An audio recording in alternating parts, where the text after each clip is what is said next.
much for joining us on the Valder Beebe Show as I have the Emmy award-winning documentary filmmaker Arnold Shapiro. Now, he's got more shows on A&E than any other person I know of. But today he's going to talk about his show, Beyond Scared Straight. Arnold Shapiro, welcome to the Valder Beebe Show. Thank you, Valder. I'm happy to be with you. I said you were an Emmy award-making television film producer, but I didn't say you won 16 Emmys and an Oscar. Well, now you did. You just said it. That's incredible, but that's a lifetime of accolades from the people that love your work. Congratulations on that. Well, thank you. Yes, it is spread over a long period of time, but I'm really proud of Beyond Scared Straight because our third season premieres this Monday at 10 p.m. 9 Central on A&E, and what they say about all types of shows, sitcoms, dramas, and documentaries, is that you really hit your stride in the third season. And this is our third season. And I can tell you, I think our best shows ever are the ones that are going to be airing starting this Monday night. Why the Scared Straight? Why do this when you could probably choose from any product or create any show that you want? Why Beyond Scared Straight? Well, since I did the original film 33 years ago, I've really been interested in the evolution of these jail and prison programs. And I truly believe that inmates and jail deputies and officers can have a positive impact on juveniles who are headed in that direction. I mean, I've seen it over and over again. When kids go inside a jail, they have misconceptions. They glorify life behind bars. Some rap music and lyrics don't help that. And when they're confronted with the harsh realities of what jail life is like from these inmates saying, I was just like you, I did what you did, here I am, why do you think you're going to be different? These kids walk out of there and many of them make significant changes in their behavior. They stop their law-breaking activities. They start going back to school, whatever the issues are, in order to not ever go back inside that environment, that jail environment. So I believe in these programs, and I've seen how effective they are. Obviously, it doesn't work for everybody, but it works for an awful lot of kids. And to be able to save lives and keep kids from going into the system and becoming inmates is valuable. So these programs are there whether we film them or not. But the fact that we can put them on national television on A&E and show people, a lot of kids watch the show and they say, well, those kids were just scared too easily. When I go in there, nothing's going to scare me. And of course, they go in and the same thing happens to them with rare exception. So you show them the reality of life so they can take away the fantasy of life. This is something for parents and the children to watch. Oh, absolutely. It's definitely for families to watch because many of the problems that these kids have come from their family background, their family life. And in some cases, some of their biggest problems is the way they're treating their parents. In my generation, you might have talked back to your parents at great peril, but today you have kids who are beating up their parents, who are hitting their parents, who just leave home for days at a time, who break things in the house, to throw things, destroy things, all kinds of things that make living with their siblings impossible. And some of these parents are at their wits' end. They just don't know what to do. And when the inmates hear that some of these boys and girls, and it's girls as much as boys, are disrespecting their parents, are terrorizing their parents and their siblings, they really come down hard on them, saying, you know, you've got a mother, or you've got a mother and father at home you can see every day. I'm in jail. My mother's dead, or my mother can't come and visit me because she lives hundreds of miles away.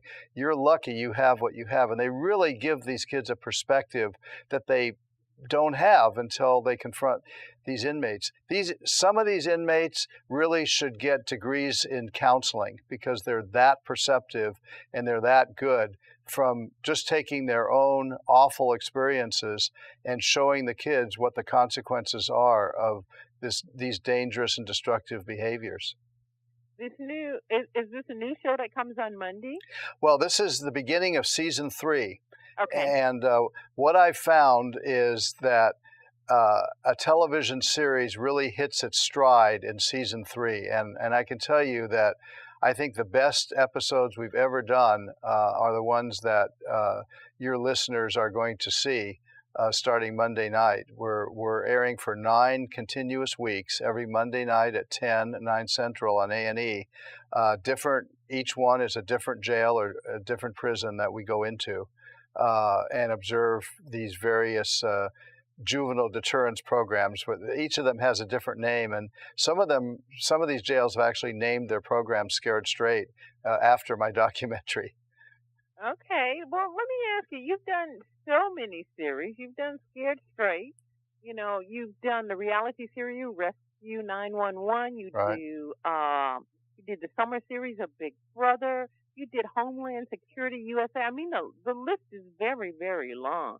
So you've done a lot of, but this beyond Scared Straight, what did this do for you on a personal level?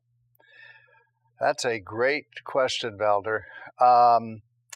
It's really awakened me to how many problems do exist among so many of our juveniles, and they really need all the help and support they can get. I think if I had to make a generalization, I'd say that a majority of these families that these kids come from don't have a father present for any number of reasons. The father could be dead or never present or in jail or just somebody who doesn't choose to be there. But a lot of these kids are very angry over not having a dad in their lives, and this anger really expresses itself in this antisocial behavior. That's one of the observations I've taken away, and it's affected me on a personal level because I don't like to see anybody in pain or anybody suffering, and these kids are, and they inflict pain and suffering on others because they're feeling it. So the inmates basically say, we have the same kind of home life and we let it consume us, and look where we are. If you don't change your ways and stay in school or go back to school and stop breaking the law and stop using drugs and stop terrorizing your parents, you are going to wind up here with us. And when these kids come out of the jail, it's such a traumatic experience for many of them.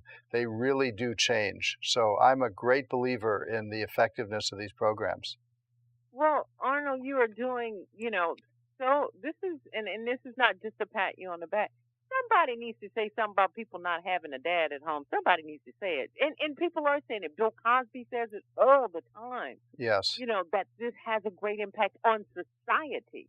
So you have to care. It does have a great impact on society. And again, in some cases, it's intentional. I mean, these dads, wherever they are just irresponsible and are not stepping up to the plate. But in other cases, the dads are dead. The dads are in jail for a long period of time, or the dads are substance abusers and just aren't around. It's a difficult situation. But I think a dad's not in the home if you are not present doing a dad's job. You can be there physically. That's what being in the home means. Absolutely. You're absolutely right. And, we could probably talk about this for the next 4 hours, but I'm told that I have to say goodbye to you. But you asked great questions, and I hope that your listeners and your followers on the internet will tune in this Monday to A&E at 10 p.m., 9 Central, for the 3rd season premiere of Beyond Scared Straight. I promise you a compelling hour and 9 compelling hours for the next 9 weeks starting Monday. We will be glued to the TV. Arnold Shapiro, thank you for your time. I really appreciate you talking about Beyond Scared Straight on A&E. Thank you, Valder. Thanks.